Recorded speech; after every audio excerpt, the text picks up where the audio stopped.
इससे पहले कि वह किसी को मारती, रानी को हमेशा अपने सिर पर ताज छूने की आदत थी, लेकिन इस बार उसने कुछ भी नहीं छुआ। अब जाकर उसे एहसास हुआ कि वह 1000 साल आगे भविष्य में आ चुकी है और उसकी वर्तमान पहचान एक अमीर बेटी की है जिसे अभी अभी घर लाया गया है। इस समय गोद ली हुई बहन ने सहानुभूति पाने का नाटक किया और उम्मीद की कि वह महिला उसे घर से नहीं निकालेगी। उसे यह नहीं पता था कि वह महिला कभी सर्वोच्च शक्ति की मालिक रही थी। उसने गोद ली हुई बहन की चालाकी को पहले ही भांप लिया था और सीधे उसके चेहरे पर थप्पड़ मार दिया। भाई हैरान रह गए। इसी समय दादाजी आ गए। गोद ली हुई बहन अब भी शिकायत करने ही वाली थी। महिला ने जानबूझकर उसे जमीन पर गिरा दिया, जिससे वह सीधे दादाजी के सामने घुटनों के बल बैठ गई।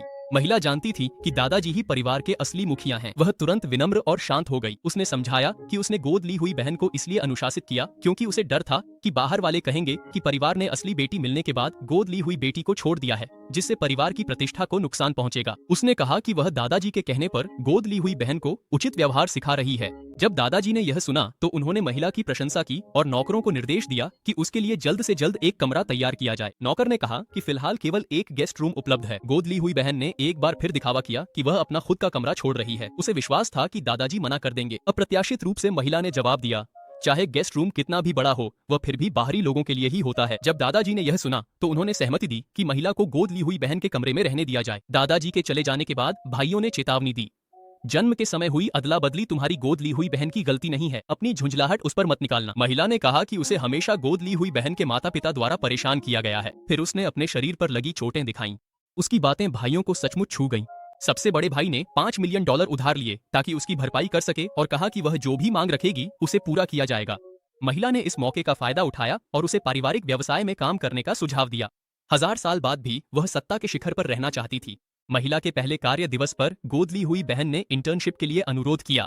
जब दोनों ने बाद में अपना परिचय दिया तो गोद ली हुई बहन ने तुरंत अपनी पहचान उजागर कर दी और दावा किया कि महिला एक ग्रामीण रिश्तेदार है जो उन पर निर्भर है, क्योंकि उसके भाई ने उसे अपनी पहचान उजागर करने से मना कर दिया था। गोद ली हुई बहन को विश्वास था कि वह इस पर कोई प्रतिक्रिया नहीं देगी और सभी सहकर्मियों ने उसकी दयालुता की सराहना की। अप्रत्याशित रूप से महिला ने भी अपनी पहचान उजागर कर दी और गोद ली हुई बहन के माता पिता के गलत व्यवहार का पर्दाफाश कर दिया। जब गोद ली हुई बहन ने यह सुना तो उसने एक गिलास पानी लिया और महिला के चेहरे पर फेंक दिया। महिला ने एक बड़ा गिलास गर्म पानी लिया और बदला लिया।